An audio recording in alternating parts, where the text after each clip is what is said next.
I got a huge pack in my. Oh, yeah. What is? Okay, welcome, good morning to House Human Services.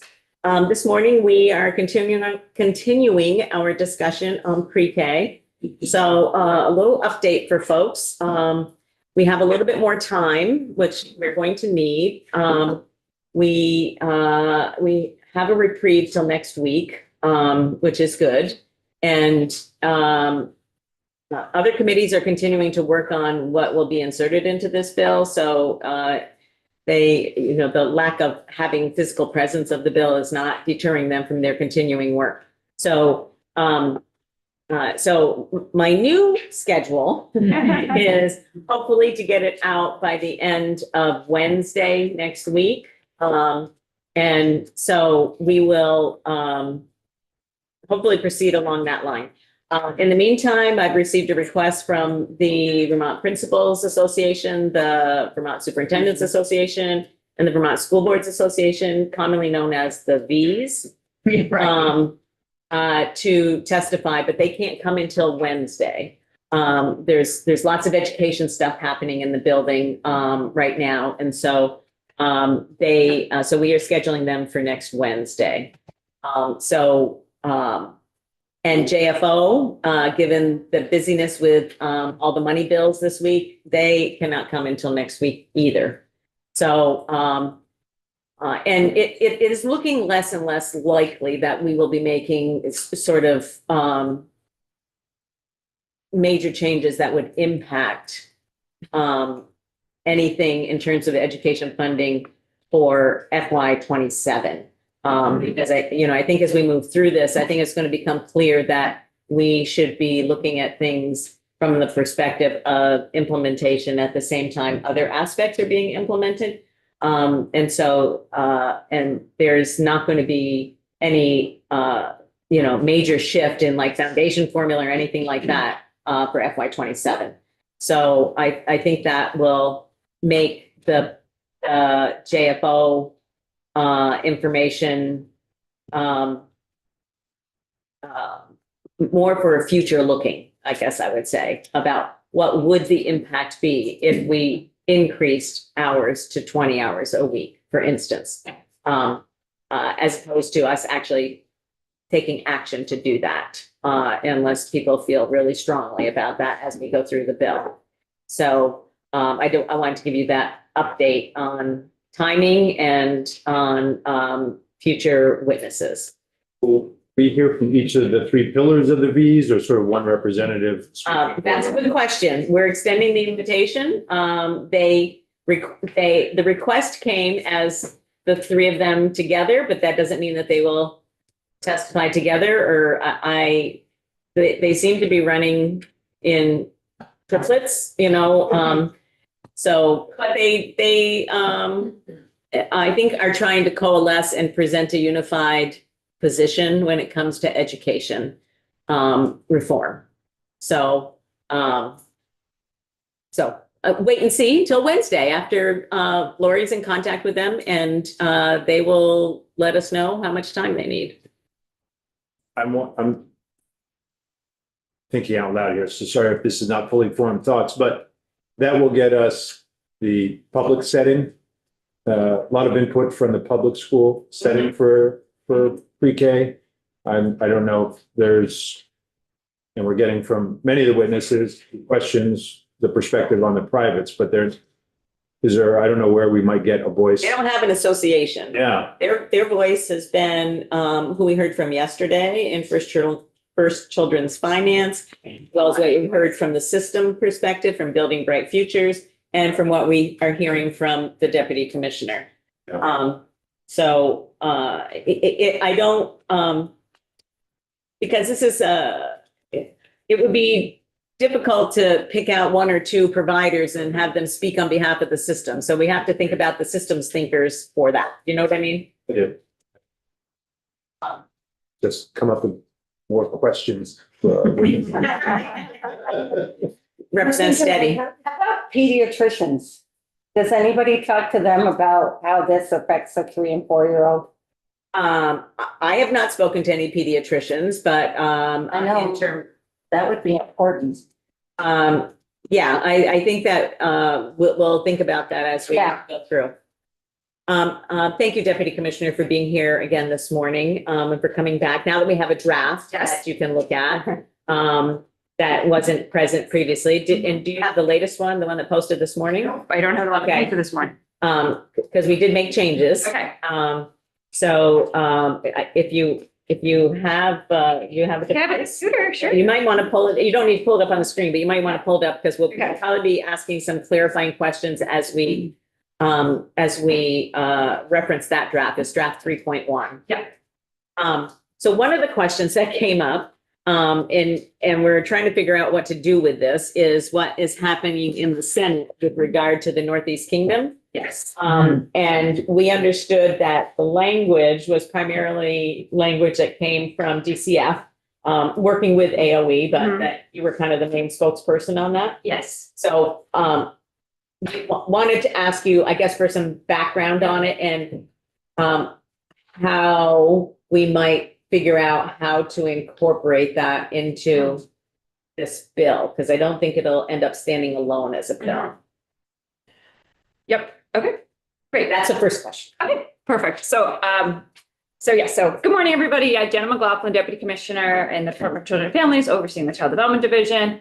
Glad to be with you again. And I made a little note while we were on, I guess that was Tuesday, to give you an update on this, and I forgot as the conversation moved along.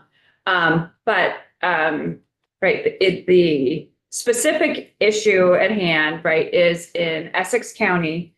So way over on the border of New Hampshire, there is a school district, the NEK Choice School District, that is a non-operating district for K through 12. Many of those children attend public school or get their K-12 education in New Hampshire.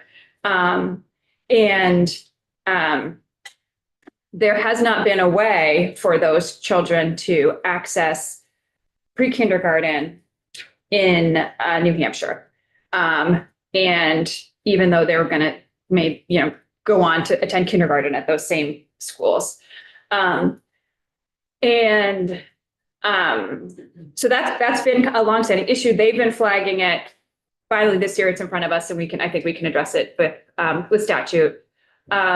It just requires I think a relatively small statute change. The initial bill that was put forth on the Senate side looks different than where we are with S14 now. The initial bill tasked the agencies with defining making a definition of a geographically isolated school district, and making definitions for how, creating the standards for what it would mean to pre-qualify pre-kindergarten program in New Hampshire. And we consulted, DCF, as well as with AOE's folks on the early ed side, as well as their legal counsel. We talked and we thought that there might be a simpler way to do it, because asking us to define a geographically isolated district could become kind of a fraught exercise. People have opinions about that. And yes, and right. And it's also the kind of thing that sometimes grows legs and shows up someplace else when we were only trying to define it for this real specific need. Totally understand. So we kind of wanted to try to figure out how to avoid that. And also, it was really tricky to figure out how to anticipate all the potential permutations that could come from having a different structure in New Hampshire for pre-qualifying programs, pre-kindergarten programs. And so we recommend, the administration, AOE and CD recommended a different tactic, which is what you see now in S214. I will say this was done in conversation with school board members from the NEK Choice School District who have been flagging this issue. I went out to Essex County and met with them. We spent 4 or 5 hours together, visiting, talking about the issue, visiting with the Lancaster School District on the New Hampshire side to try to understand what their questions would be about this kind of arrangement. And, reconvened again with us, after the visits with them. And so that school district, those school district board members are in support of what the proposal was, or is.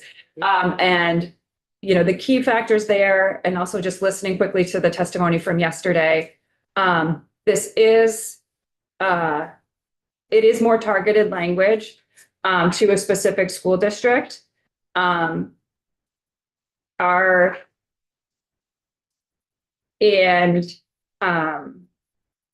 Because of all the changes that are happening with with districts and pre-K and all those sort of things, we didn't want to try to box ourselves. We didn't want to create, again, we wanted to be really specific and narrow to what the specific problem is. And there was even on the Senate side, I will say there was even a discussion of whether or not they should put a sunset date on this provision.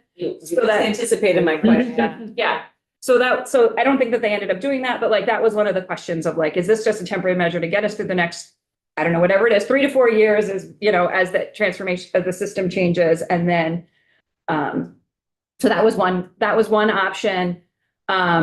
We did look to see if there were any other districts that had been indicating they were having a similar problem, but we didn't find any. Most K-12, most districts that are serving K through 5 are operating districts, right? So there's only a couple of non-operating districts that are serving that youngest children. Once you get to middle school and high school, there's more that are on the borders, but not specifically to elementary school typically. And what about those school districts that are shared between Vermont and New Hampshire? So they did not flag this as an issue for them, so we did not dive into, I don't know exactly what the solution is there. And they didn't flag it for us as an issue, so we didn't jump in. Didn't pursue it. Okay. Mhm. All right. And then we decided, our recommendation was to handle this as a waiver process versus so that the saying to sort of the school district that sort of it's on them to tell us, okay, here are the 11 requirements associated with becoming a pre-K program. You tell us how you think those are being met in New Hampshire, substantially met, I think was the language that we met in New Hampshire. And so that they can tell us how they're assessing safety, assessing quality, and just again, rather than us trying to anticipate what those are in New Hampshire and knowing that they might change, right, without us, unless we're monitoring, right, all the rules in New Hampshire, we're not going to know what they are, but trying to just handling it that way. Again, hopefully in a not very, I think a lot of it can be fairly simple, but we didn't think that we should just say automatically. We wanted to maintain the visibility. So the request is a very simple waiver application. The other reason why we thought about that is because the New Hampshire programs might be they might, if you really want to achieve access, right, the exact structure that we have right now related to pre-qualification and hours and tuition rate, we know that needs some work, right? That's what you've been talking about. And so again, we wanted to be able to have that school district say, okay, here's our plan, because this is what's actually going to give us access in New Hampshire, and not tie them into, because the original bill said, it would be exactly what Vermont statewide tuition rate is for the New Hampshire. And it was just I don't know that might not achieve access. Right. So that's why our recommendation was to go in that direction. And we did talk about it, had these conversations with Senate Ed. I think sounds like the similar questions that you guys did. And it was, Emily Simmons, the chief legal counsel at AOE, and I worked on it together. Thank you. And if you said this at the beginning, I might have missed it. Why did you only land on public and not private as well? Since that sort of distinguished, that's yes. So there's 3 reasons for that. Okay. So one is one is there's no public pre-K. There's no statewide public pre-K in New Hampshire right now. So there was no statewide program for us to hang our program on to, right? So there wasn't something obvious that we could hang it on to. Individual school districts decide on their own whether to do it, is that what you're saying? Individual school districts decide on their own whether to do that. And in the area that we were talking to and in the school districts that we talked to, they weren't currently contracting out for any of their pre-kindergarten services. So again, like there just wasn't something natural for us to hook onto. The second reason is because maybe there's just two reasons. And then the second reason is because in looking at the landscape of the potential private programs in New Hampshire,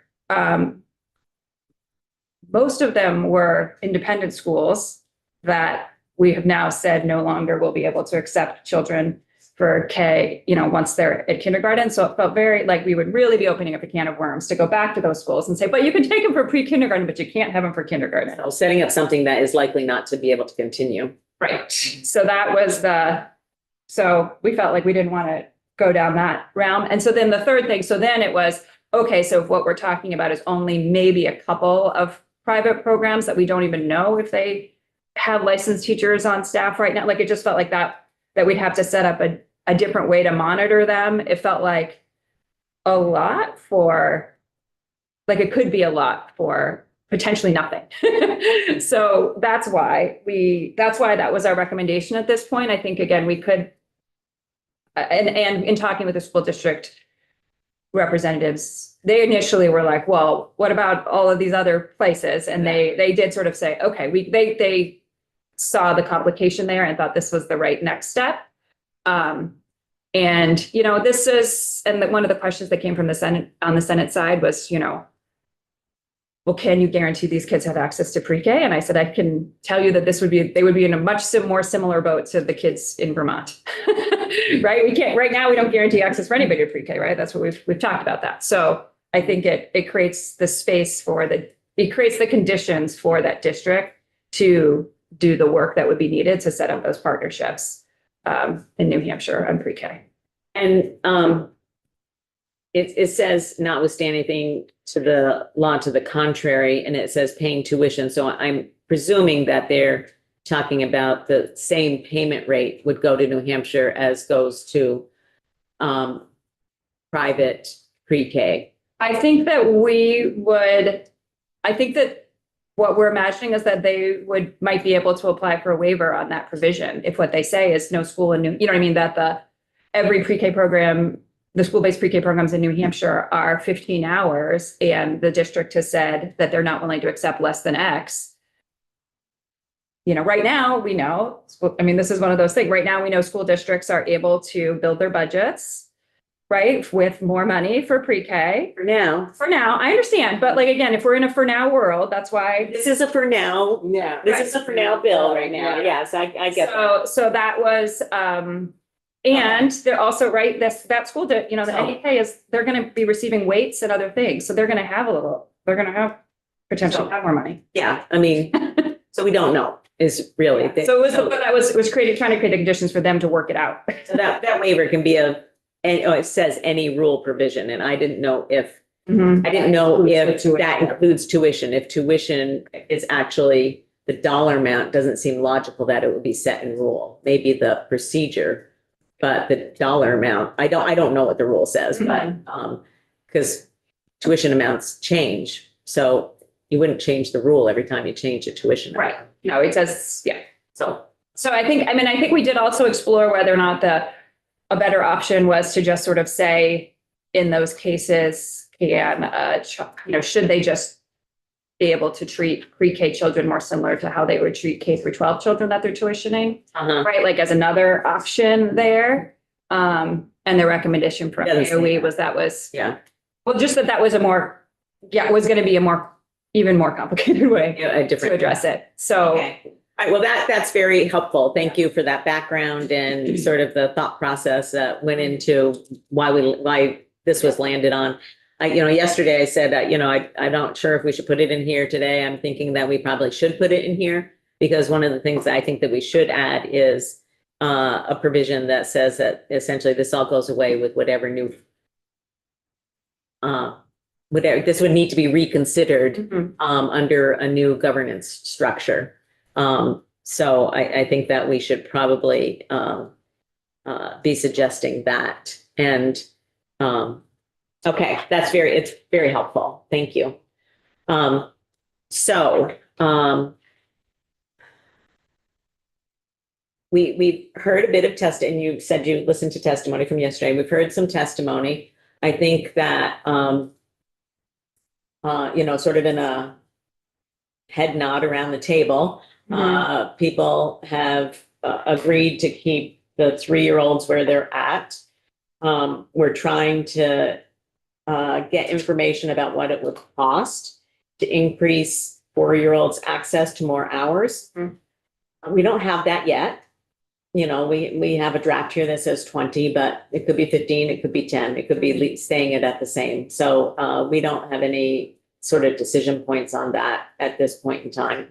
But I'm just wondering if you had other feedback on, for instance, one of the things that we have under consideration is the changing in the 5 years of age, but is not yet enrolled versus eligible to enroll. And just wondering if you had some thoughts about that. And we haven't made any decision about that. We haven't had markup on the bill yet. But these are things that are on the table. And since we now have a language in front of us, I thought it would be helpful because honestly, you're our resident expert. So okay, so there definitely was a lot of discussion right on this point, right in the early days of 166 and because some districts were doing different things, that there was a clarification memo put out by AOE and CDD at that time, really confirming that it was about 5-year-olds not yet enrolled in kindergarten, and that there was sort of a even if they might have been eligible, and for the reason, right, that kids develop at different speeds. So I think, so that has been the agency's position. And I think, some school at the time, I think some school districts were handling it as, like you need to have a special note, right? Like you need to have some sort of an assessment that is saying, you got special dispensation to not enroll in kindergarten yet and still get pre-K benefits. That's where, so that's, and again, where we landed was, that's not what the law says. And the administration did not choose to pursue a clarification in the law at that time. I haven't had this specific question.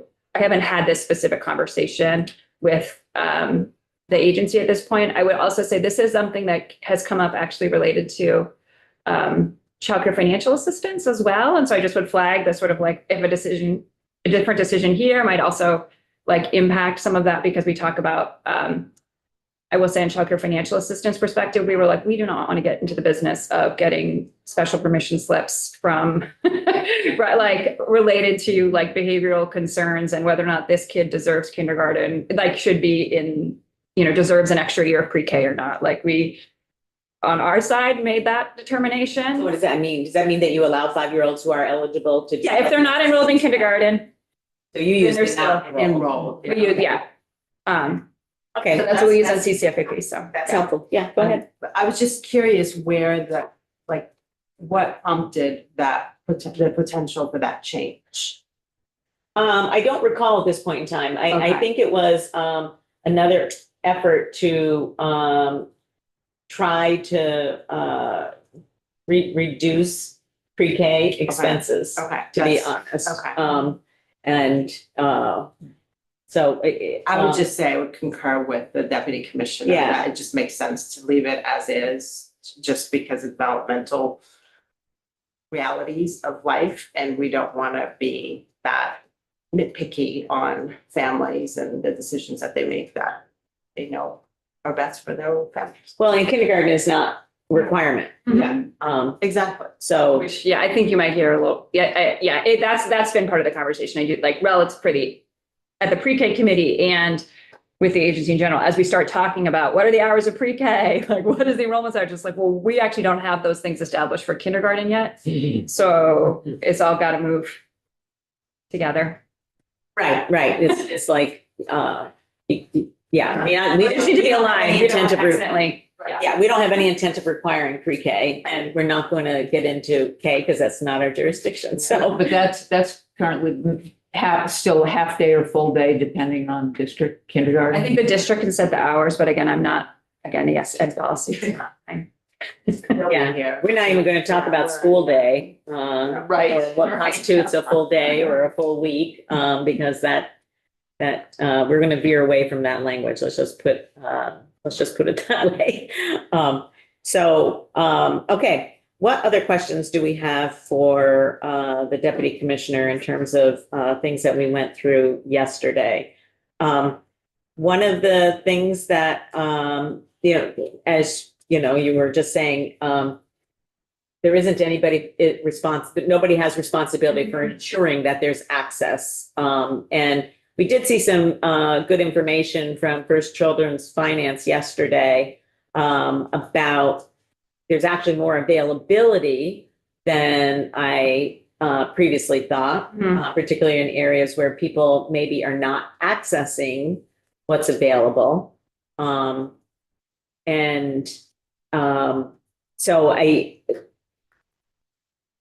if this is my only Yeah. personal opinion, it's not the opinion of the committee, but if we're paying out of the ed fund for this service, and we're not proposing that change, it seems as though we would be putting local school districts, if we want to ensure that children have access, that we would be putting local school districts, whatever that district design looks like in the future, to have the responsibility of assuring that there is access for pre-K in their region, whatever that region happens to be. And I'm just wondering if you have any thoughts about that. Yeah, I think that in terms of ensuring for the school district, right, I think it is tricky, right, in this moment of saying we're going to potentially handle funding in a different way. And in fact, cap funding to also add on, like this additional responsibility in this moment.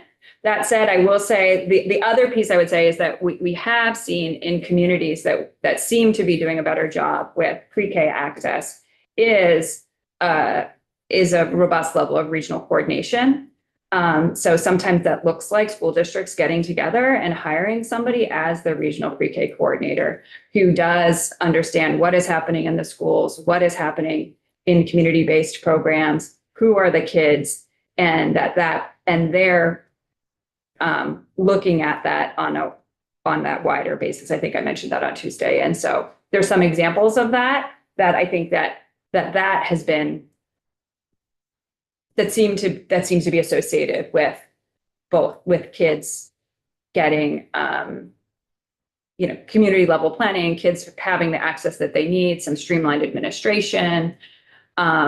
So I think if we were thinking about what do we like, how it would happen, I think there's an example there. But again, whether or not that's how to think about the timing of this and the mandate to the district, I think that is a question. The other thing I'll offer is one of the things that we, in the project that I talked about on Tuesday related to like working with some consultants for a CDD, AOE, and BBF led project related to UPK systems alignment. One of those key questions is what is the role of the state, the school district, and the program, right? Like what should different entities be responsible for?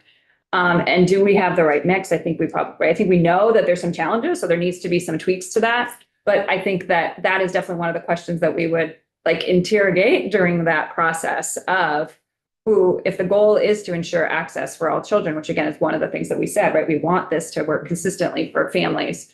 Who should have that responsibility is for doing that coordination. And is it the school district? Is it, and, you know, or is it the state, or, you know, how do we, what's the right mix there? So I mean, it is definitely, it's like, I'm sorry, like, it's like on the list. But Sorry, that works to be completed December. yeah, it should be done by December, yeah. So. Well, it seems like a safe place Mhm. would be, obviously, we have to have this bill out before December. Right. We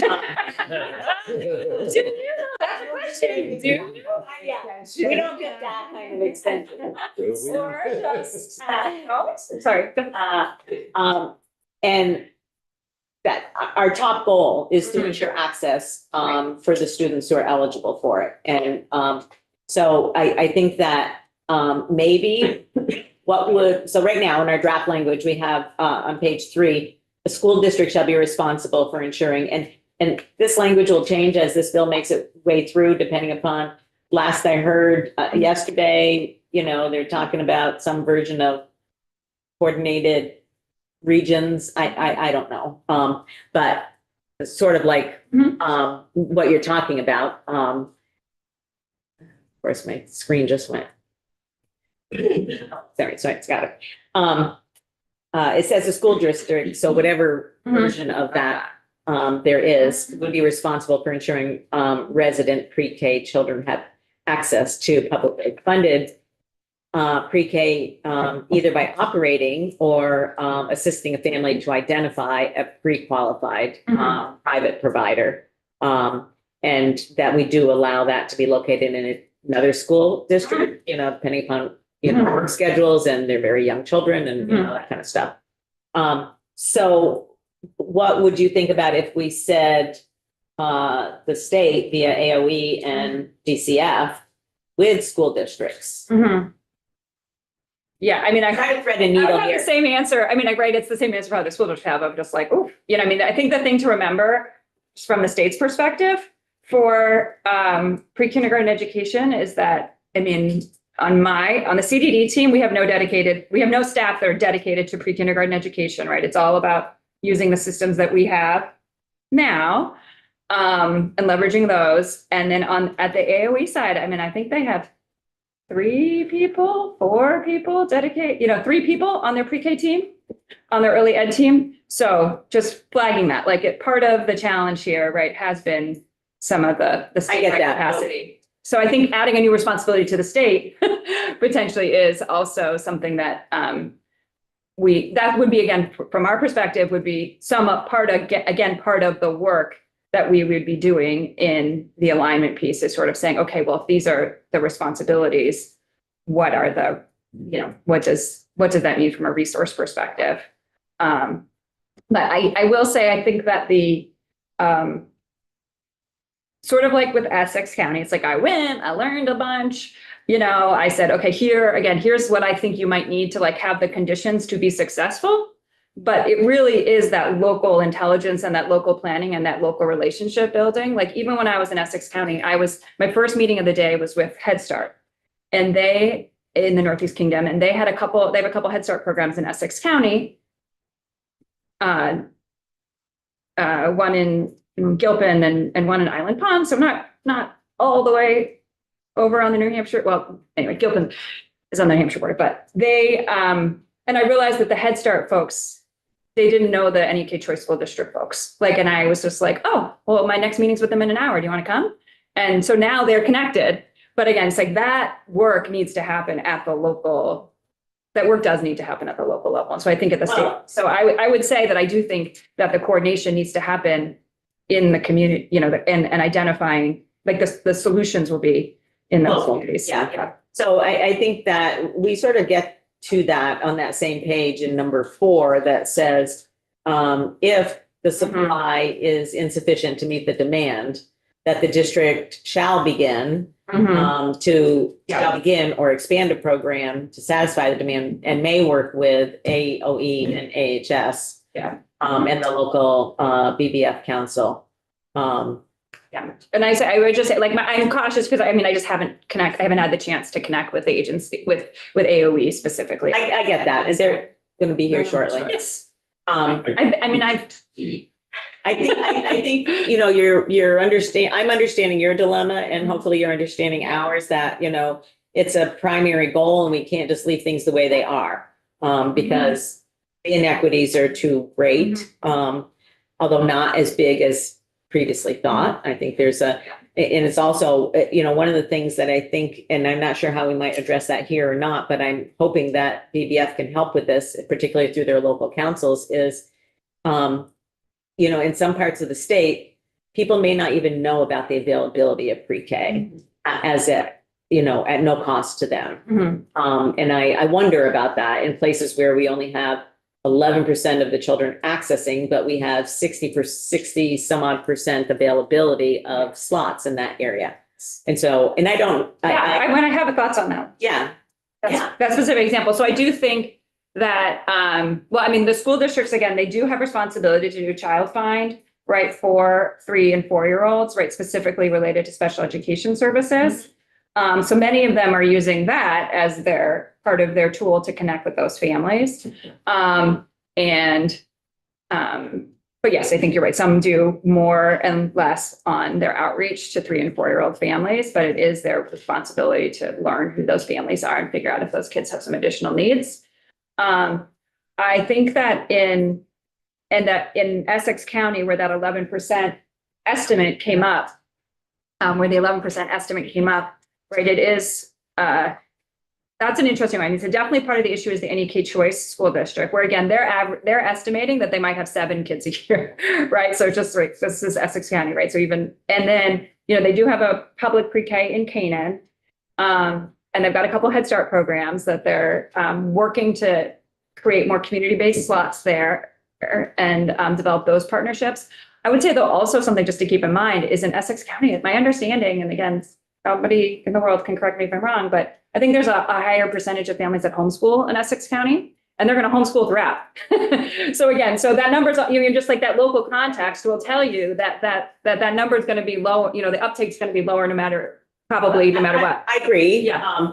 But I think it probably could be higher than 11%. Yes, agreed. Agreed, and that's where we are trying to. I don't think it's going to be done. Chittenden County numbers. Let's just put it that way. I mean, there's different cultures and different family dynamics, and those all should be respected in terms of what families' choices are. So, not saying that. I'm just saying that I think that in places where we, the data is emerging and we're seeing these potential issues that I'm not sure we're going to be able to.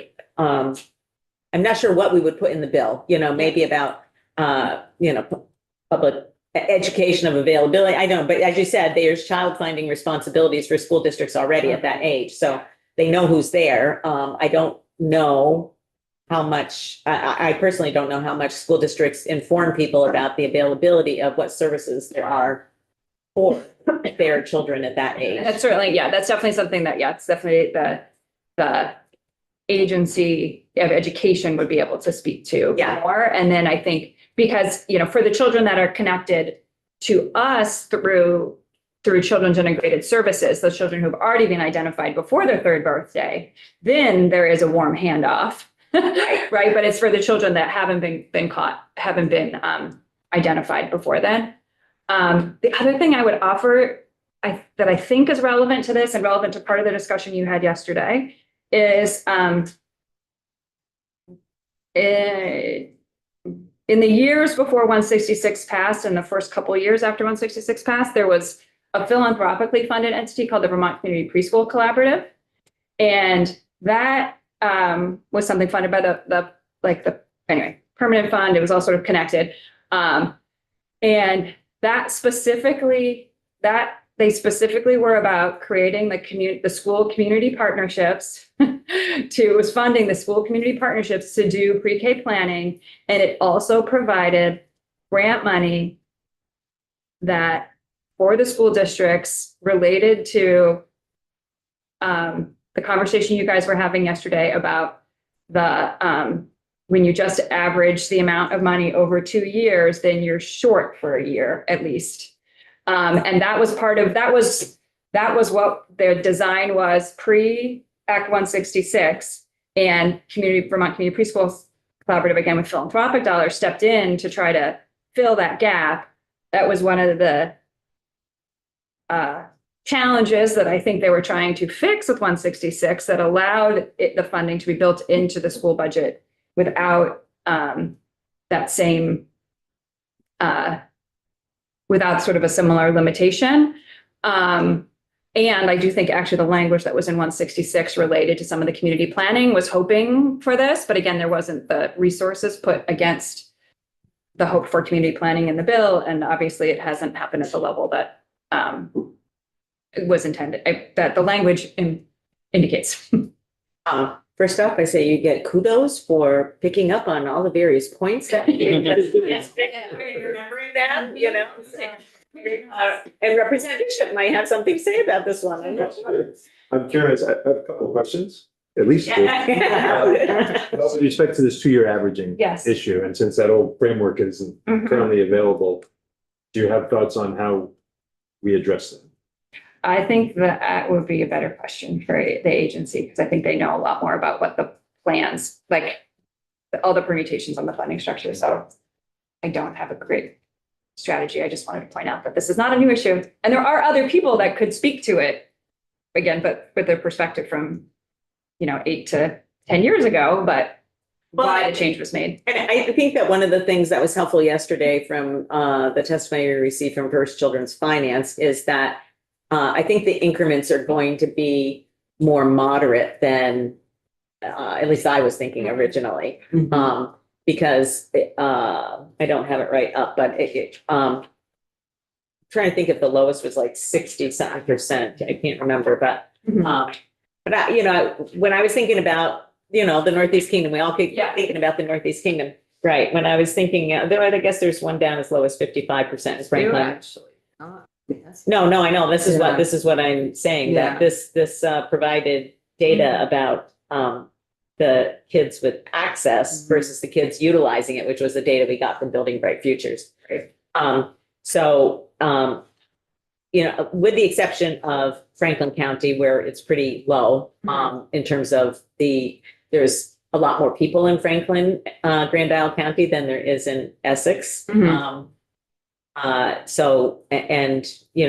do hear about the availability issue. But I guess what I'm saying is that the incremental progress isn't going to be like a jump of, going from access to, where we see 86% access to, it's not going to be a jump of, 15 points or something like that, because it's pretty high already. In the one place, which is Franklin Grand Isle region there could be that potential, but I think that, hopefully we could figure out a way to build into the system to account for that potential. So, and I know that there's efforts for expansion in those areas. I don't know about the public school system expansion of the service in those areas, but I know on the private side that there's been some expansion in that area, at least in childcare. Can I shift gears with? So what I'm thinking is it's not as big an issue as maybe we were thinking. Right. Yeah, no, I agree. Looking at that page 3 of what we've said today.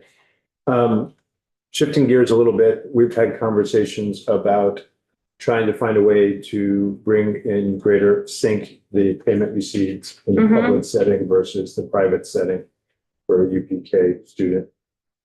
And part of that conversation is whether it should be married with equalizing qualifications. And I'm wondering whether you have thoughts about that generally, and most specifically, the capacity for private providers to meet that. Yeah. So I think it's definitely like a valid question, right? Like equal resources, equal accountability. And for and so it's definitely a valid question. I think there is also, again, this is actually one of the work groups we have for funded with some of the preschool development grant project money as well.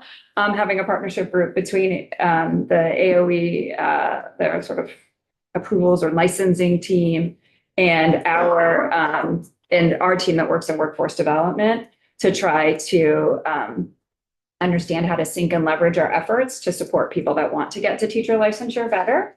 I mean, I will say broadly, I think, there's lots of people, I don't know that our higher education system is churning out as many licensed teachers as we need generally. So not just for, it's not just specific to early childhood education. But it is particularly challenging in early childhood education when I think AOE has data that says that, the highest percentage of people that they have on provisionals are people in the early childhood, are people that need early childhood education or early childhood special education. So I think if we were to go down the road of equalizing qualifications, which, does have a reasonable, research and public policy background to it, we would need to make sure that we are that there's an adequate transition time, that there's pathways for people, across the sector to be able to earn their supported pathways for them to earn their licenses, that recognize that the settings are different and have different resources, that we would need a pathway to provisional licensure, a pathway and supports for provisional licensors in community-based settings, not just in school-based settings, which is something that we've had. It's kind of sunsetted right this second, but that's part of our work, the Hope For project work within PDG, is to figure out how would we bring that back? Yeah, which I guess raises a question about this bill and the licensure bill, because what you're talking about is a lot of that is adjusting licensure and the timing of the two. In the licensure bill, as it's going to come to us from the Senate, has a very long timeline, that can exist for someone to meet it. But I think if we're looking to sync up qualifications in this bill, it may abbreviate that timeline in a way that conflicts with what we're talking about in licensure. Yeah, well, I don't look at those things as being necessarily one needing to be aligned, because we're talking about two different types of staff. But that being said, I think we need longer than what we currently have in this draft for a ramp up time for the private providers to achieve, having licensed staff in the pre-K. I'm not sure if we understand the point about that it's different staff. I mean, there are ACE 1, ACE 2 that we're probably not talking about in this context, but we'll be talking about the ECE 3s, and that's where I think the We want longest. to be excluding pre-K. See, that bill is going forward without understanding what we're doing in pre-K. So if we put forward a requirement that there needs to be licensed teachers with a AOE license in pre-K, that will exclude them from that bill. Do you understand what I'm saying? Right now, they're included because it wasn't, this wasn't envisioned, I guess. What I'm saying. But, the challenge, some of the questions I have in my mind about the licensure bill are addressed in part by that long ramp up period. So if we decouple them, would we have an equally long ramp up time in here? And I think we're trying to move faster with syncing these things in the private and public setting. Yeah, I think, I'm not sure that we're disagreeing, but I'm not sure that we're agreeing. I'm not sure either. We need to be cognizant of what that bill says, but we also need to be aware that we might change that. Or if the House might change it, and, I don't know if we'll end up in a conference committee on that bill or not. And yeah, we absolutely need to be aware of what we're doing in both. And I'm just saying, I don't think they need to be the same. And I agree with you that we want to move faster on this. I'm not sure if you said that, but I think that you did. You're agreeing that I understand you would like to move faster. Well, Faster, but not as fast as what it says right now. Yeah. I think we all want, I'm assuming we want to see those rates kind of equalize. And can that happen faster? Then I think also the ramp up needs to be longer. So The intention to To get to the second. yeah. So, there will be resistance to that because Right. people will say that we're paying you more. You need to should have, the same. you should have the same And qualifications. same requirement. I feel like I can make an argument that, we're going to need to invest, and that's what private providers will need to invest in their staff to, in addition to whatever we have through professional development in order to make that happen. So I feel like we can make an argument to support that. I understand, we'll get that argument, but, the payment may be the same, salaries are not the same. The salaries aren't the same, and I'm not sure they'll ever be the same between private And settings. benefits certainly are not the same. Benefits are certainly not the same. So I think we have to factor that into the consideration of how quickly or strongly or in what degree we want to move towards sort of equalizing that. I mean, I think we should look at results, and I'm trying to find there's some data, but it doesn't seem, what data is out there about the results we're getting from private versus public setting? There's some information in the, Ready for Kindergarten survey. But there's also a caveat in there. It's broken out kind of in a funny way of attended publicly funded pre-K, did not attend publicly funded pre-K. I'm not sure that really are the two groups we're looking at, because publicly funded pre-K. Yeah, so getting to the results is probably the most important thing about whether the reimbursement or the payment should be the same. It's one of the factors.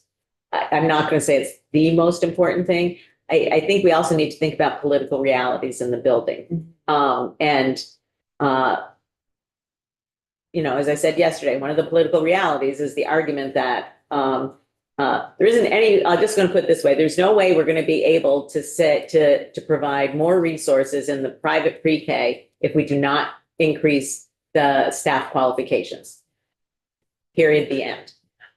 I'm just saying that that's a fact. Yeah. It's not a supposition. That's not a reality. It's what the reality is. And so what we're talking about is really what the timeline for that occurring is, and whether or not private pre-K can, in advance of that, be paid at that rate in order to support those staff to move to that. Or I don't know if the concern I voiced yesterday about whether we don't want to do harm to the workforce and the availability and access issue. Can we have 2 levels of payment? Whether you meet the current UBK requirements, you get payment this level. And if you meet the new requirements we may be putting in place, then you'd be on par with the public school. I'm not gonna say I'm close to that idea, because I thought it was an interesting idea. I guess all the arguments around us, both in the ECE bill and, what we hear about professional development. And, there's plenty of information out there that talks about the professional qualifications, that results increase as the professional qualifications of those teaching staff increase. To me, that'd be saying like we have different expectations for achievement for some of those students than we do for others of those students. And I'm trying to balance that. I don't disagree. I'm not arguing with I know you're trying to be pragmatic about it. trying to be Yeah, pragmatic yeah. and ensure that I get it. access, because we've talked a lot about Yeah. access. I think maybe Deputy Commissioner, you were going to chime in. I have a couple things I could say. I know, we're kind of just, I'm listening. Thank you for. Okay, I will say, I think, again, another preschool development funded project is doing a more in-depth workforce analysis. So the workforce analysis that came out recently was, produced by with internal staff resources, but we are going to be hiring a vendor to support us with the question, with like the research question being how close, what would it take for Vermont to have every classroom being led by a qualified educator, right? Like recognizing that the definition of qualified might vary based on whether it's a pre-K classroom or not one operating at those standards. So we're trying to get at what those numbers are. The other and have a sense of what that gap is. And again, we'll have more information hopefully by December on that. I think the data that we have right now does not show a difference in terms of student outcomes and public school-based pre-K versus community-based pre-K. It does show a difference relative to participating in publicly funded pre-K in either setting versus not attending at all, but it doesn't show that difference. But you also can't make a lot, there's, again, as we've talked about, right, like our data collection and analysis capacity has been more limited than ideal. And so it's hard to make, you can't make a lot of assumptions, right, on some of those pieces. So for example, for family childcare homes, I think that the answer is most, I think most is the accurate word, but like family childcare homes that offer universal pre-kindergarten, that family childcare educator is the licensed teacher. They're not contracting licensed teachers. So in fact, in those settings, those children might be getting 40 hours a week with a licensed teacher, which is not all counted as pre-K, right? So like you might see amazing results from them, and then you might have another family childcare home where they are contracting with a mentor teacher for that 3 hours a week, which is what the minimum is required in the rule. So even with that's part of this, that's part of digging into the data a little bit more, is to look at what those qualifications are. And so again, in centers, same thing. Some centers do have their pre-K hours being led by a licensed teacher already. And some just have somebody, right, that is in the building during pre-K hours, which is what the minimum requirement is. And so right now we're not collecting data in such a way that necessarily allows us to make those gradations of like who's actually in a classroom that is being led by a licensed teacher right now and who isn't. That's, again, part of the work that we want to do together, is to figure out how are we collecting that on a consistent basis. And I don't think it seems impossible, because we do collect, it's not impossible. Like between the data that AOE collects and CDD collects, we should be able to put it together and analyze it and figure out what the plan is to fill in the gaps. Like, on a reasonable time, you know what I mean? On not a 5-year timeline, like on a 1-year timeline. But so sort of your instinct, I guess, that there might already be people that are meeting that standard already. And how do we, should we be thinking about those folks versus the folks that are still in a transitional phase? That is an interesting question. I'd ask a really direct question. So if we were to change the qualification requirements, in your opinion, and I know this is not based on data, because data is coming. In your opinion, would that have like a dire negative impact on the private setting? Without any warning. Yeah, we're not talking about doing On the anything workforce immediately. or on children's access to pre-kindergarten education? I think both, because They're intersecting. they're kind of intersecting, Yeah. right? Like, is it because if the private operators can't get enough qualified staff, then they're going to reduce or close or, not be UPK. Yeah, I mean, that's something that we need to look into right now, because we do see that the data right now is showing that there's fewer community-based pre-K programs than there were in the past.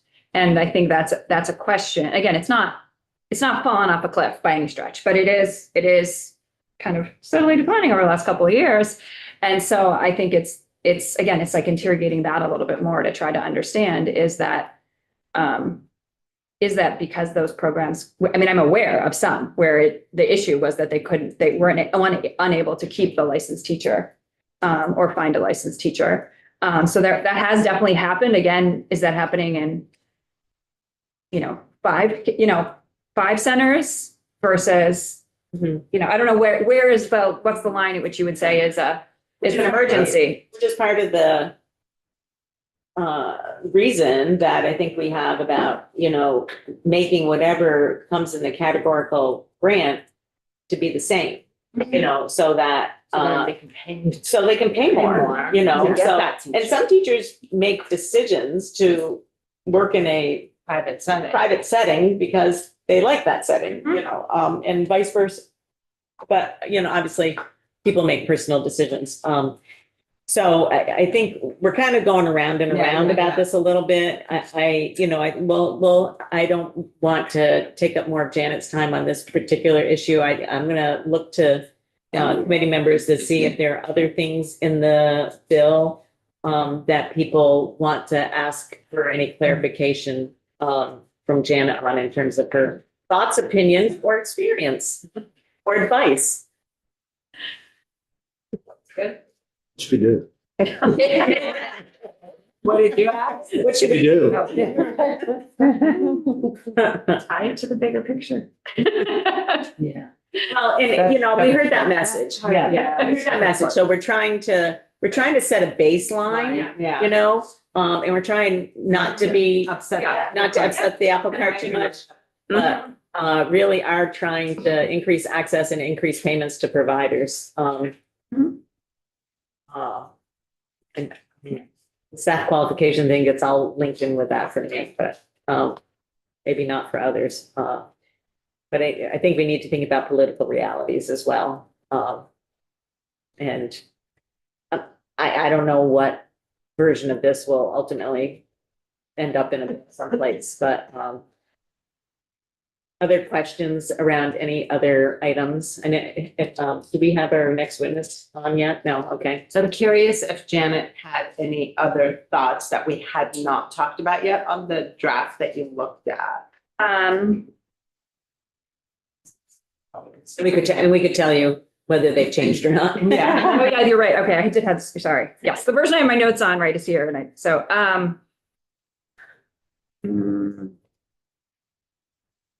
no, I think the things that are related to the rate setting and adjustments and and even related to essential or early education, that those are, that's really, the agency's expertise. So agency of education, not my agency's. But I can see that there has been some confusion related to essential early childhood education and pre-kindergarten education in the past. So perhaps it is worthwhile to think about how to clean that up. Welcome. Speaking of. Come on in.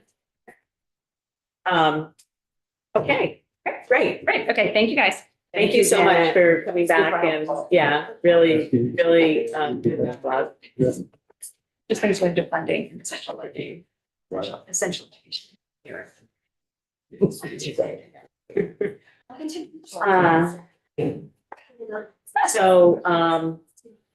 Okay, folks, now we are moving on to our next witnesses, and thanks so much for being here. We appreciate it. There's a new version of the bill that popped up today. I have no idea if you've had a chance to look at it or not, but we welcome to have, the secretary and Aaron here. Welcome, and feel free to have, if you want to pull up a chair, if you want to have you both there, that's fine, or.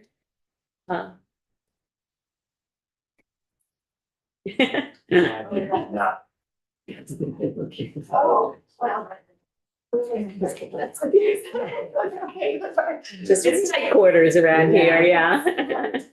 Usual exercise here. We're all friends, among friends. Yeah. Okay. Welcome to the House Human Services Committee. This is your first time here this year. Yes, this year it is. Yeah, so I think we'll just do a brief round of introductions, just so you know where we're all from and everything. So I'm Teresa Wood, I'm from Waterbury, and I also serve Bolton, Buellscore, and Huntington. Ann Donahue from Northfield, also Berlin. Good morning, I'm Dan Noyes. I represent Wolcott, Hyde Park, Johnson, and Belvedere. Brenda Steady, East Milton, Westford. Doug Bishop, Colchester, Chittenden 20th District. Good morning. My name is Zon Eastis. I live in Guilford and I also serve in Vernon. And he comes. Oh, I'm Esme Cole of Hartford. I'm Ray Garofano, Essex and Essex Junction. Marie Horse, committee assistant. Right around the room. My name's Emma Regan, I work for the classroom. Sam at the Action Circles. Matt Levin, Early Childhood Advocacy Lecturer. Jolie Frechette, Strategies. Emily Feinbaum, Let's Grow Kids Action Network. Martin Crossman, Belgrade Media. See you all. Thank you. So welcome. The floor is yours. We have lots of questions, but just wanted you to be able to, if you have any comments that you want to make first, that's great. And I know it's one thing I'll let you know is that we've gotten a little bit of reprieve on time. I thought I was going to have this bill out tomorrow.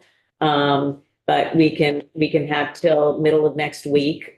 So that's going to give hopefully us an opportunity to, maybe send language back and forth and get feedback and stuff with AOE and AHS as we, try to lay some groundwork, I guess, on pre-K. So welcome. Excellent. Thank you so much. Good morning. Thank you for having us. For the record, I'm Zoe Saunders. I'm the Secretary of Education. Delighted to join you today. And I'm also accompanied by our Chief Academic Officer, Dr. Erin Davis. I'll allow her to introduce herself while I request access to Zoom. So you can stretch a little on your Let me back. know when to come. I'm Erin Davis. I grew up in Vermont, graduated from South Burlington High School. Stadium surround sound. Yes, and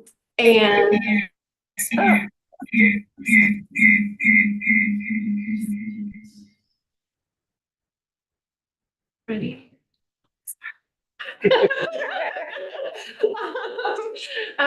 Hopefully that didn't give you the wrong first impression if we haven't yet. We didn't invite you here for your technical expertise. Also, I'm not running any of that.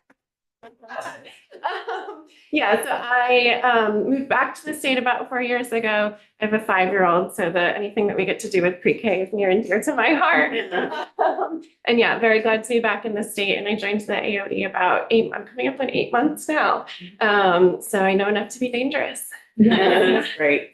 Erin's position, Dr. Davis's position, was created through the agency's recent reorganization. And we identified a need for the agency to establish stronger leadership around academics. And so created this new position as the Chief Academic Officer, which serves on my executive cabinet, and also within the reorganization have shifted some of the critical functions of our agency to ensure that there's more strategic alignment of the pre-K-12 system related to curriculum. And so we actually created a new division focused on curriculum and instruction. Our special education team has been elevated, along with some of the key roles around pre-K being elevated as well through the reorganization. So the changes that we've made at the Agency of Education are very reflective of what we have identified are the needs of the state in areas where the agency can provide stronger and more targeted support. So we're really delighted to have Dr. Davis on our team, and we have been placing a lot of emphasis on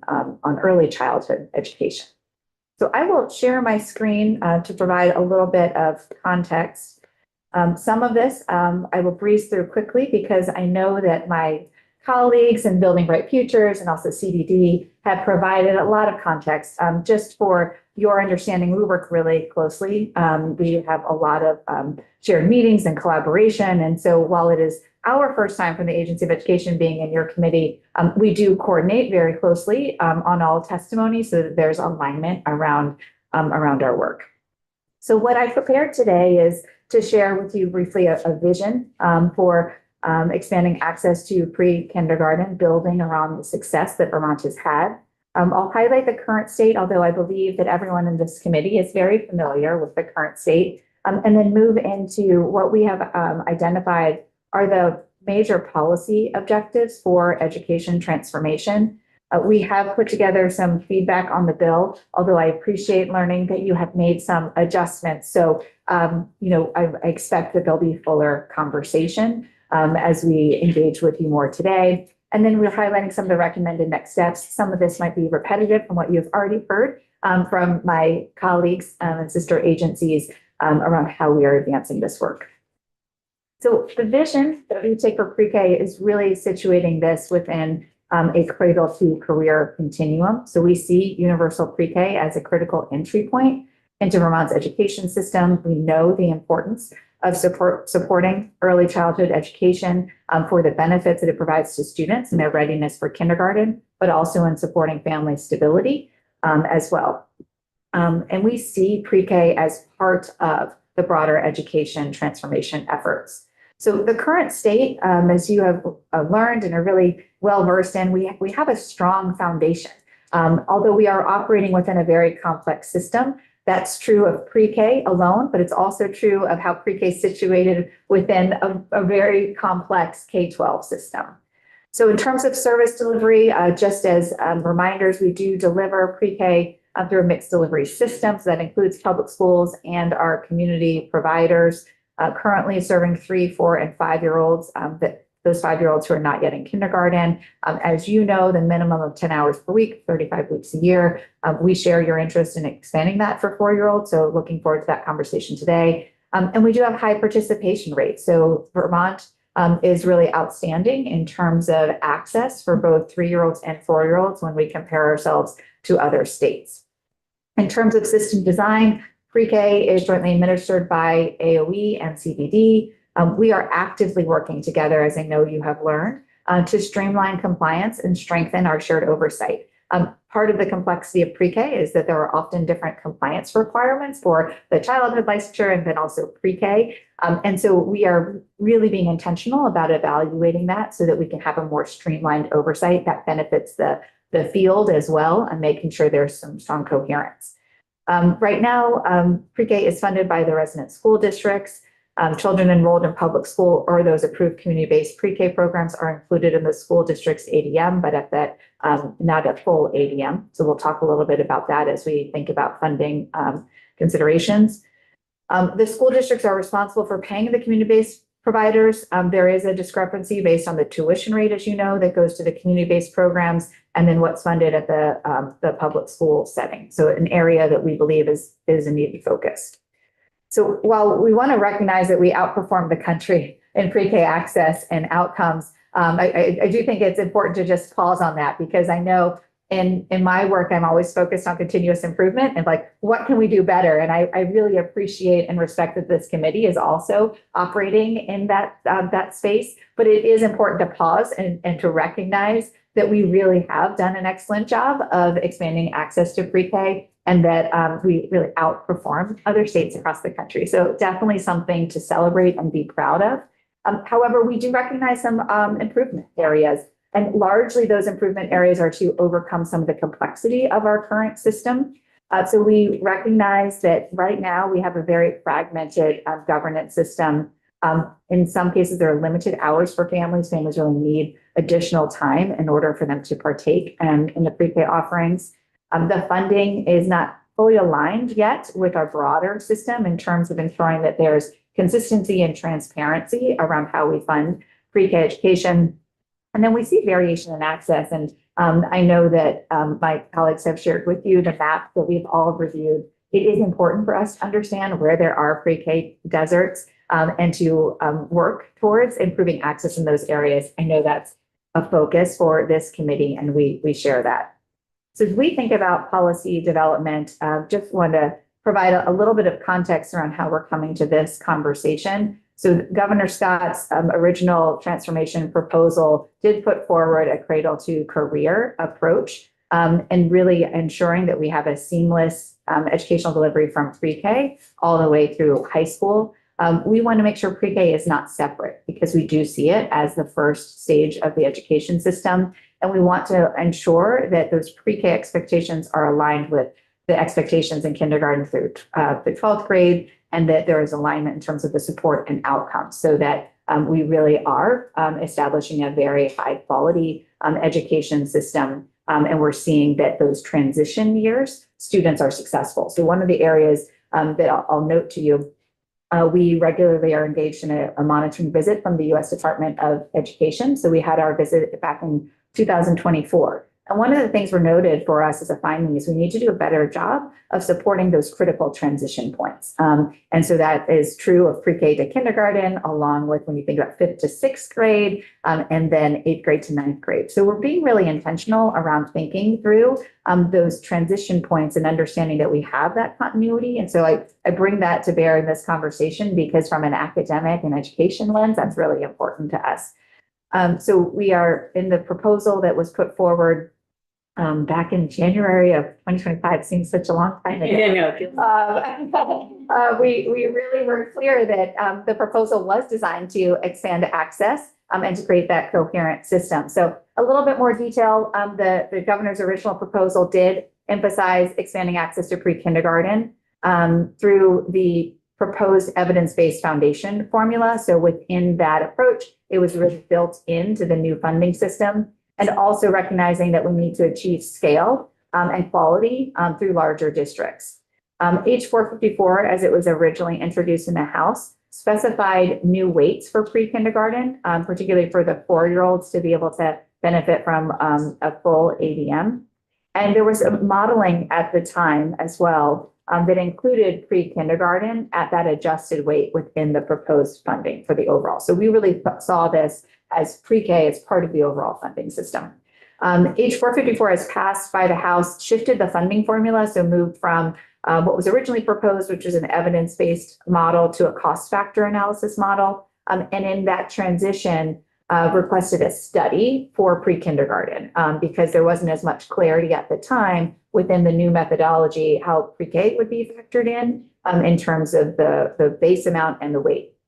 So Act 73, a signed into law that I know everyone here has studied very deeply, does require an examination of our funding system to propose the final foundation formula. And it includes specific intent language for the establishment of the pre-kindergarten weight. So this is lifted directly from Act 73 in terms of the charge for the study to establish an appropriate weight for pre-kindergarten students, as well as enact changes to the publicly funded pre-kindergarten program that ensure costs are borne by the appropriate funding source depending on the age of the student and the pre-kindergarten education provider. So the result of this is that the Joint Fiscal Office will provide a report and a recommendation by December of 2026 that will include pre-K. So our policy development priorities at this juncture is to ensure that there's that pre-K-12 alignment so that pre-K is really part of the larger continuum of the cradle to career system. The governor really supported the pre-kindergarten education implementation committee's recommendation. And that recommendation was to expand hours for 4-year-olds and maintain access for 3-year-olds. I understand that continues to be part of the conversation that you all are engaged in.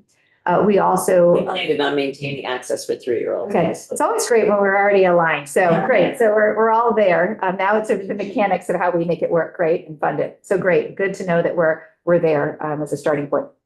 In terms of funding integration, it is really important to understand our governance as it relates to funding. And we'll talk a little bit more about how we see larger districts being supportive of pre-K and ensuring that there's that tighter coordination. I believe your committee has had some conversations around should we require a pre-K coordinator at that central office level. When we did all of our modeling with the funding, we did include a pre-K coordinator for that particular reason. And we were really attuned to evaluating if the funding system would support that. And we do know that achieving scale is important.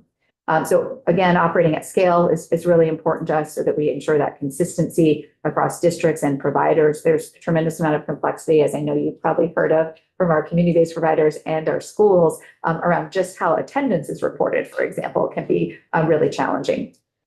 In terms of oversight priorities, I've mentioned this, but we are working really closely to clarify those roles around for AOE, CDD, districts, and providers.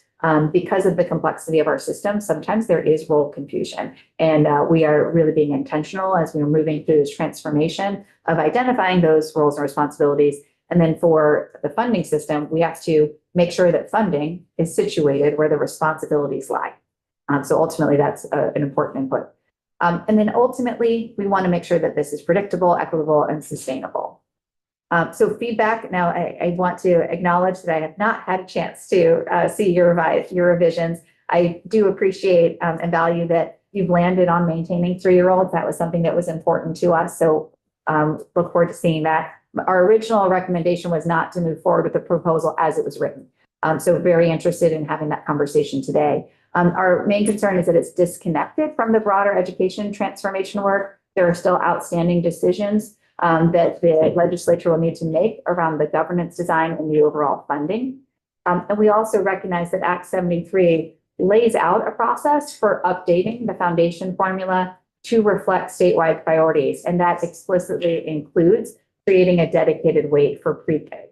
So the foundation formula study provides an opportunity to answer the same 4 questions this bill seeks to address, and doing so in alignment with the broader education transformation work. The question that I would put forward in our discussion today is if the committee recommends additional inputs or objectives be considered in that study. I think that's an important part of the conversation. And so our key principle is that the policy changes to pre-K must be fully aligned with a larger transformation effort to ensure coherence and sustainability. And so our recommended next steps, which I believe you've learned a lot about, we are very much focused on system alignment, and we do have a grant to support our efforts in this area. I believe you've walked through this, so I can come back to it with specific questions around how we are approaching this work. But I also want to note in this, and Dr. Davis can expand, in addition to looking at some of the operational oversight, we're very much focused on quality and ensuring that alignment as we are evaluating the academic readiness of students transitioning from pre-K into kindergarten, those really critical transition years. And then we have noted some additional considerations that have been shared with you, just bear repeating in terms of how we're approaching this work in concert with our partners. So with that, I will stop sharing and look, I'm really eager to hear some of the highlights of what you have identified or some of the revisions to the proposal, the bill. Great, that'd be helpful. Yeah. And, sorry, you took Ledge Council's chair, so she's, are you sure? I'm happy. Are you sure? Okay, all right. Just want to make sure. Thank you. And, as you went through, your presentation, I think, you'll find sort of the thought process that we've been going through is very much aligned with the things that you have identified. And, sort of top on our list is ensuring that every 3 and 4-year-old who wants to have access has access. And we've identified some parts of the state that are, I wouldn't necessarily call them deserts, but they're, there might be an oasis way off in the distance. So that's one of the things. Another thing that we are looking at, and so we have landed on the 3-year-old, so to keep them in, I think that there is, from all of the reports that we've heard, people would like to, and the pre-K implementation study that we asked for with Act 76, really same recommendations as you're putting out there in terms of both the governance and clarification of roles, as well as the expansion for 4-year-olds and maintaining 3-year-olds. And I think one of the things that we understand that is critical about that is that easier access and identification of special education needs and provision of those services. So I think we're very aligned on those areas. The part that, we're, one of the things that Act 166 did not, I hate that it calls it universal pre-K because it's not universal. It's universal that you have, you can get 10 hours if you can find 10 hours, if you know about it, if, a lot of ifs. And so we're trying to remediate some of those ifs. So another one of the areas, in addition to access, is identifying a locus of responsibility that is not identified in Act 166 and current statute. Another is addressing the staff qualifications of pre-K. And we're having lots of debate about that in the committee. Increasing, equalizing the payment rate for private and public pre-K. And not doing anything that's going to unintentionally reduce access or reduce quality or upset the, feel proud of the work that we've done together to increase access and to really work on early childhood education and see that those results are paying off. And we only want to continue to improve that. We don't want to see us slide back on those areas. And so we're very cognizant of not wanting to make premature changes, but wanting to set the stage for the policy that we hope will emerge whenever the final version of education transformation is agreed to and voted on and funded. So I think that, we have some similar ideas about, what the goals are. I think we really, do have a lot of alignment there.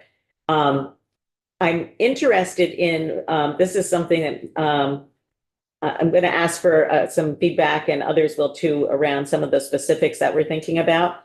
But one of the things that really struck me as you were talking, and I've heard you speak about this before, and I'm grateful about it, and that's the really integration of pre-K into the full system of education. And, I've been to quite a few public meetings on education in the last couple of years. And I often hear teachers at the upper grade levels, I should say, not valuing pre-K and talking about it as an unfunded mandate, talking about it as babysitting, talking about it, really not in the terms which, we all are talking about it right now. And so before we get into kind of the specifics about what we'd like to see in terms of transformation, I'm interested in how the Agency of Education works with school districts to, I'm trying to figure out a way, and I'm not sure that we can do it. I think it's something that school districts need to do, and AOE needs to help with, how we change that dynamic in the places it exists. I'm not saying it exists everywhere, but I was kind of like, my jaw dropped a little bit, to be perfectly honest. The staff weren't as valued, and what they were doing was not as valued. And that was troublesome to me, and clearly not understanding the extreme value of early education. And I'm just wondering what your thoughts are about that, either one of you. I'll start and then I'll let you expand. As you noted, it may be variable across the state, right? In terms of really understanding and supporting it. And I think you've also noted that some of that comes into a conversation around funding, right? And so what we're talking about is ensuring that we have clarity around our quality education objectives and that we're resourcing our education system to deliver that. Because we often hear about the conflict, the competition for funding. That is true within the pre-K space. It's also true for career and technical education. And as you think about really innovative programs that we want all students to have access to. So some of those considerations, I think, do go back to our inequity currently with funding and our lack of scale to contribute. In terms of the work we're doing around education transformation, I think we have to acknowledge that it does represent a paradigm shift. And at the agency, we're also being clear about our goals. So we're engaged in a very robust strategic planning process right now. We haven't had a strategic plan for a long time at the agency, and we know that that's needed to ensure we have student-centered goals that are our North Star. And we have established 5 strategic pillars of how we're setting goals. And one of those is related to kindergarten readiness. So when we think about kindergarten readiness, it's important for us to understand how is kindergarten readiness also translating to 3rd grade proficiency in English language arts and mathematics. And so where we have a disconnect, we really need to be evaluating both the preparation in the pre-K space, along with ensuring that there is that continuity of quality programming in kindergarten and 3rd grade. So our efforts in this space are establishing very clear goals related to kindergarten readiness. We're talking a lot about ensuring that students are ready for important transitions, and that includes pre-K to kindergarten and then supporting their kindergarten to 3rd grade development.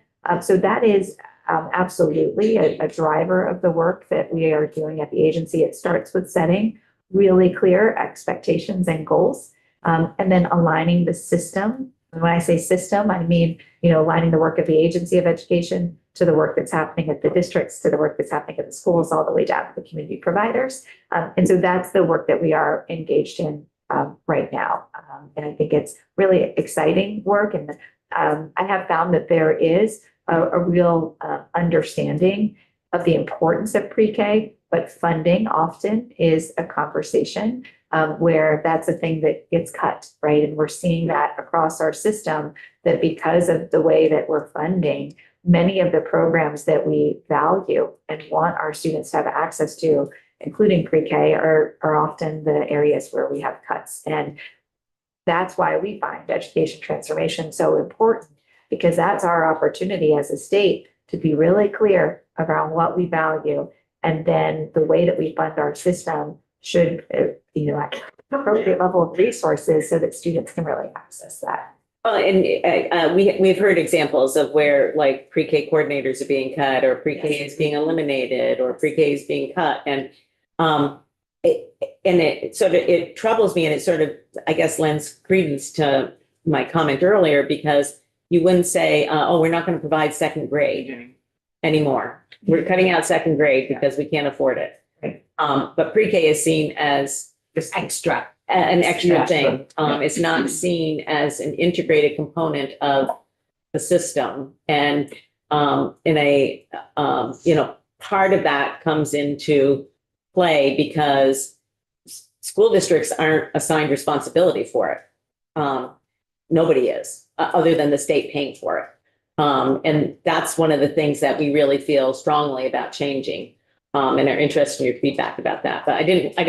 Yeah, and I'll let you entertain that too. And I think you're right. It needs to be considered as part of an integrated system. And we're seeing, yes, cuts in pre-K. We're seeing cuts in other critical areas that we think is really important to providing a well-rounded education. It really just affirms the need for us to make some of these fundamental shifts to how we are investing our significant amount of dollars in education, so they're going further and achieving these goals we have for our system. In terms of locus of control, and you had mentioned that being an area of inquiry, I agree that needs to be a real focus. We have to have clarity around the responsibility, and you often hear me say that where the responsibility lies, the funding should also align, right? And also there needs to be the appropriate scale. So in the conversations around districts being the responsible party, they would need to be operating at a certain scale to be able to effectively, manage the funding, manage the quality, and also have the level of staff resources to provide the site visits and the support to the community providers. So the question around locus of control, to me, is also tightly connected to how we fund that responsible party, right? There should be some additional, what I would call kind of administrative funding or oversight, right, that would be needed because they're providing the resources and they're responsible for providing the resources. And then you have to be operating at scale. So for larger districts, when we did our initial modeling, we included pre-K coordinators and a pre-K team at the district to be able to resource that. If you have smaller districts, it's going to be really challenging to do that. So any conversation around responsibility needs to think about scale. And that's why we feel it's so connected to the education transformation work, whether that be that the district's responsible or a regional entity or the agency. I think there needs to be clarity around that. And with that clarity comes, what are you actually asking for that responsible party to deliver, right? What are they owning? And then when you think about what they're owning, they have to have the staff and the resources to fully own that. And that should be contemplated as part of the funding system.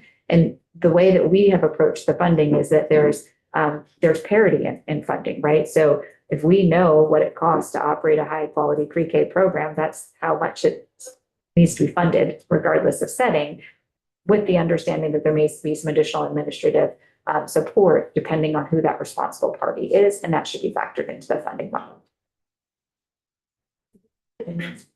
No, I don't. Can I build on some of the things that we've been talking about? So I first want to start by saying, budget decisions are a reflection of values, right? And so when school districts are in the position that many of them find themselves right now, where funds are very tight, they're having to make very difficult decisions and doing their best to remain aligned to their values. I would caution us around inferring that the decision to cut back on pre-K hours itself within the public school setting or pre-K services indicates that they don't value it, because folks in school districts understand that we have a mixed delivery model here in the state. And also you're not going to cut second grade because you're trimming around the edges. And so pre-K is, the beginning of when they enter our system, it is an edge. I agree, we should be investing in it. We need to figure out how to fund it. But I just want to caution us about indicating that it's reflecting and undervaluing by our public schools of pre-K, because I would make the assumption before going there that it's an indication of just how difficult the decisions that they're having to make right now are. And then as far as ways we're trying to address overall that shift in paradigm that the secretary referred to, there's a couple of strategies that we're using here at the AOE, in addition to situating pre-K within our newly created academics area, which, like she said, is a result of that Listen and Learn tour. We've elevated it. It previously was a team that was kind of buried within other divisions. It now reports directly to me as the chief. And so I'm able to stay in the loop with it, and it reflects the importance of the work and the conversations that are happening right now around pre-K. And that, sends Thank a you for that. message I mean, to the field, of course, as well. It hasn't gone unnoticed that has happened, in the, under your leadership, because I think that was one of the things all through Act 76 discussions and stuff. They're in the governance study, there was even, went so far as to say there should be a whole separate department that took from both places and created it. And in the absence of that, we said, let's see what we can do to elevate it. And so I appreciate the fact that that's done, and that it is such an integrated part of the conversation, that is happening right now.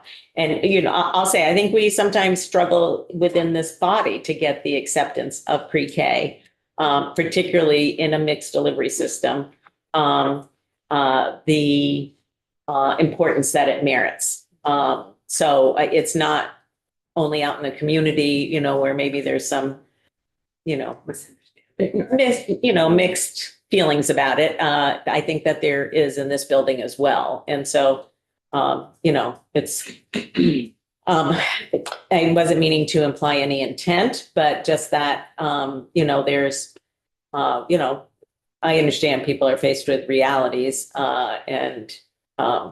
so anyways, I just wanted to express appreciation for the elevation of that and the continued focus on the importance of pre-K. And, what we have, I know I've had some personal conversations saying that, we're doing so well in readiness for kindergarten, we still got places where we can improve, but we're doing so well in that. And so then what happens between there and third grade and then in middle school? And I know that those are all things that you're looking at. We have, if children start out with special needs and they're still getting ready for kindergarten, what do we need to adapt in order for them to be able to continue to be ready to learn and achieve? So appreciate that. I didn't mean to cut you off. I'm sorry. No, and both things can be true, right? That we need to continue to elevate with everyone the importance of pre-K and early childhood education, and that schools are in very difficult positions right now with their budgets. The other two things that I would point to quickly, we've already touched on a little bit, which has to do with the transitions. You're right, we have a lot to celebrate as far as kinder readiness, and there's more room to grow. The evaluation strategy for kindergarten readiness relies heavily on teachers doing kind of self-reported assessments of a student's readiness. It's not like we're going to put a 4-year-old in front of a computer to take a standardized test, of course. And sometimes there's a disparity with what the kindergarten teachers then are seeing when they enter the classroom. So I do think that there's, of course, opportunities for us to strengthen and align further on the ways that we connect the expectations of kindergarten readiness, both from those who are providing pre-K services, whatever the setting, and the kindergarten setting in our schools. I'm excited. Next week is actually the kindergarten conference here in Vermont. And so we have an opportunity to bring in some UPK folks to that. And that's one way that we're trying to bring folks to the same table more frequently. And then lastly, the thing that I would quickly touch upon that's part of Act 73, of course, is the statewide graduation requirements, which may sound like that's very far away from the pre-K experiences, but from the beginning, as an agency, we were charged with making recommendations about those graduation requirements to the state board as they make their decision about them for the state.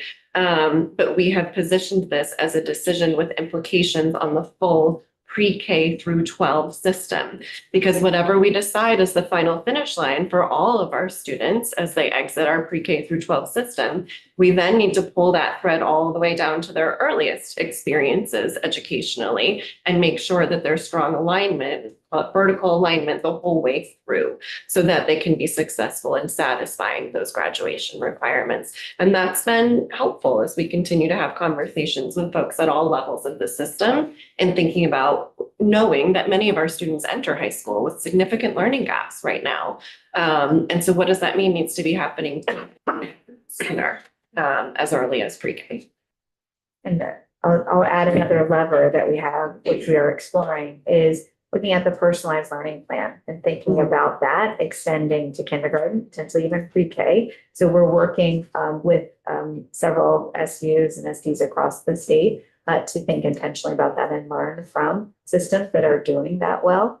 So we're really excited and eager to have a pilot on how we extend the value add for personalized learning plans at a much younger age and creating agency over their learning, clarity around goal setting for their academic journey. We believe that will also be helpful in supporting the transition from one grade to the next.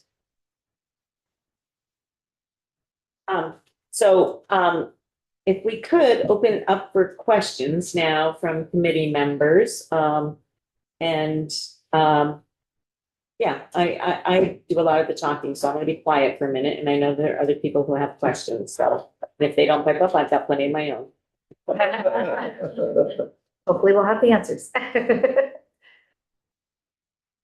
So I'm curious about the qualifications. If we are going to change the funding so the private and the public are getting the same amount of funding and change the qualifications. So a licensed teacher has to be in the classroom. What impacts do you think that will have on the system? I think you're rightly pointing to a funding question when we're talking about that transition. And then also having a ramp for that to work, right?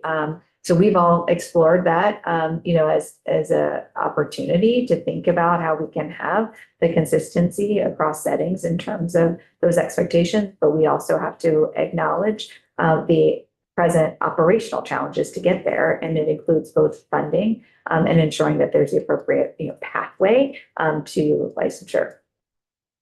So one of the things that I feel like has been inferred, but I want to sort of ask the question sort of like deliberately. So does AOE support the continuation of a mixed delivery system? Yes. I just wanted to be clear about it because Yes.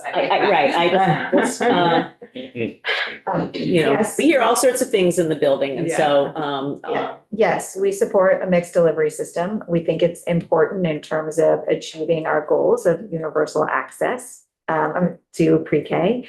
And also we support shared accountability. So part of the work is really evaluating quality across systems and across the state. And we think that's really important as well. Our efforts as we're going through our planning in coordination with CBD is to really think about how we can provide that clarity of focus and oversight and support so that there is that shared accountability across settings and systems. have another question. So, you brought up, several times the concept of the UPK coordinators and this. I appreciate that that was included in the initial proposal, under the, a new envisioned governance system. So I'm curious if you have any thoughts about, this is kind of thinking out loud a little bit, but knowing that we're not there with the governance yet, right? Like we're with the whole system, with Act 73 governance structure. Is there a way to bridge that gap to create some kind of system of a regional coordination until we get to a place where we have a very set new governance system where we can say, you're getting this funding, we have fewer school districts and we can assign that responsibility in the new governance structure. Do you have any thoughts of how do we bridge that gap between now and when the new system is implemented? I'd have to contemplate that further and come back to the committee. We have engaged in some of these conversations related to career and technical education, but that built on 3 years of study and evaluation of where we're headed and how to organize that, and was consistent largely with what the governor put forward last session. So related to pre-K, my initial questions keep going back to the roles and responsibilities and how do we fund that. We have some challenges as we're thinking about funding our system. So that's part of our urgency in delivering on the goals of Act 73 so that we can get into a spot where we're able to align the resources to fund the priorities and values of our education system. So I would have to think on that and understand how that would fit into the way that we're modeling cost right now, and also what that would look like for the change management approach as we're moving into, it's a multi-year effort to get to these larger districts. And so I'll just signal that, pre-K would be part of the work we're doing as we're thinking about that transition. And the agency has a role to play in that of really readying the system for this transition. So we're hiring roles. We're requesting that you make those permanent. So I'll do a plug for that.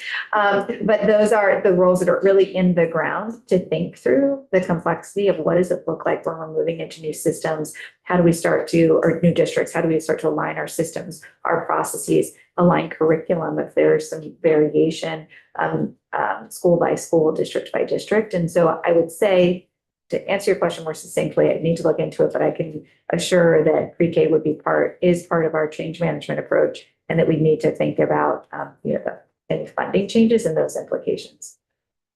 So one of the things that we are contemplating is actually a change in the funding structure. And moving to take it out of the weighted count. And we're actually trying to simplify it. I'm not sure if it's going to achieve that objective, but we are trying to simplify it and to simplify the expectation that we would, or to be able to effectuate the expectation that we would have the public school system and the private providers paid at the same rate, and of course, that all changes with taxing capacity and all of those other things. So we're talking about categorical aid and thinking about that. I'm just wondering what your thoughts are about that. And I recognize you haven't seen any language or anything like that about it, but just sort of the concept of shifting out of the daily membership and, into a categorical aid like we do for some of the other services right now. So our position on funding is that all decisions need to account for the full cost of this system. And so when the governor put forward the initial proposal, it was all in spending, understanding that there are currently categorical grants, understanding also that we were adding a weight for pre-K, and we came in with a proposal that was $200 million less than current spending. Because we made strategic choices and policy decisions around how we were going to invest those dollars. Act 73 ended at kind of current spend. So increasing those investments, which made sense also because we recognize that this is a big shift. So the governor's willing to compromise on that, knowing that this is a really big shift in how we're organizing our system and that there are some kind of costs to that. But one of the things I would caution against is adding additional categorical aid on top of an already really high cost system.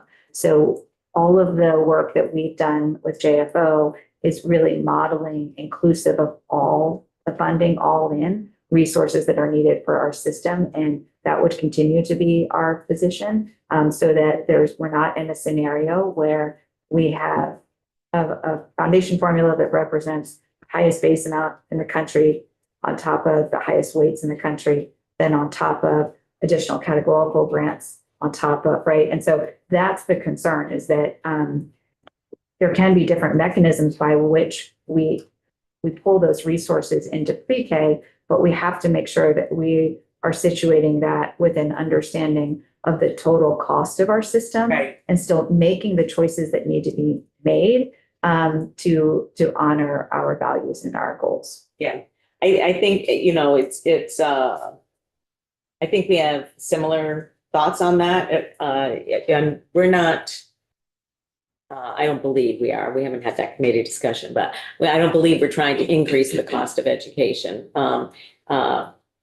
It's more about how it makes its way to the providers. That's right. Yeah, the money has to come from somewhere. Yeah. Right. And so I think that's the piece that we would, caution against as we just talk through shifting to categorical, make our position be make sure that that is understood within the proposal that JFO will put forward for the overall funding. Right, and I just wrote that down. Appreciate that. Representative Bishop. So committee's been discussing and had conversations with witnesses as well about trying to get greater parity in the payment received, and whether it's private setting or Mhm. public setting. And part of that conversation has been what can we do to try to equalize the quality of the educators in Mhm. those, Right. equalize that. I've expressed some, I think, what I view as sort of practical concerns about whether we're going to do any harm to access, because I'm not sure if the private settings are ready or how long it would take for them to get ready, or can they get there. So off the top of my head, threw out the idea, can we have sort of two levels of payment for a private setting, those that are meeting the current UPK requirements, and the higher level, maybe on par with the public setting for those who are meeting, if we, the public schools who are generally all the classrooms where they have licensed educators. I'd have to think on that. I would say my initial response is that even within the K-12 system, even though public schools are have licensed teachers, there are going to be waivers and exceptions for that, right? Just because of the ability to hire and recruit. And then there are also costs that are incurred by the system to support the professional development of those teachers that are pursuing licensure and support. And so I would worry that could potentially create a disincentive for those to attain licensure potentially and get the professional development and learning that they may need. I do support the transparency and simplicity around the funding, right? Like we have to determine what it costs to deliver pre-K. We need to resource that in the mixed delivery model. And then if there's whoever owns the oversight also needs to have some way to manage and monitor that. If you have any other thoughts around. Those would be my initial. Yeah. Areas that I would want to explore. Initial considerations. Questions from the committee? One of, second. So you talked about oversight and responsibility there, and I think I heard you say that you still support the joint oversight of pre-K. Okay, I just wanted to. What we're working on those, making sure that that oversight is streamlined, right? Because we recognize that there's a lot of different compliance requirements, and we're trying to streamline that and leverage the expertise that both agencies have and bring that to bear in a way that is even more impactful. Any other questions? Thank you both for being here Thank you. today. Thank you. And feel free to come back anytime. Thank you for the invitation. We lost you up on it. You're gonna get sick of us. We'll give the education committee a reprieve for a little bit, right? So one question would be, just because you're folks who we don't normally communicate with, like we do with the HS folks, how is it best to ensure that we get feedback from you as the draft develops? Absolutely. I'll follow up with an email and connect you with our policy director. And Okay. also it's great to stay coordinated with Suzanne and Maureen in our office who I've worked with and scheduled. Yeah, Okay. we'll follow up. All right. Thank you so much. We really Thank appreciate you. being here today. Thank you for having us. Okay, committee, we are going to take, just a 10-minute break. 10 minutes means 10 minutes.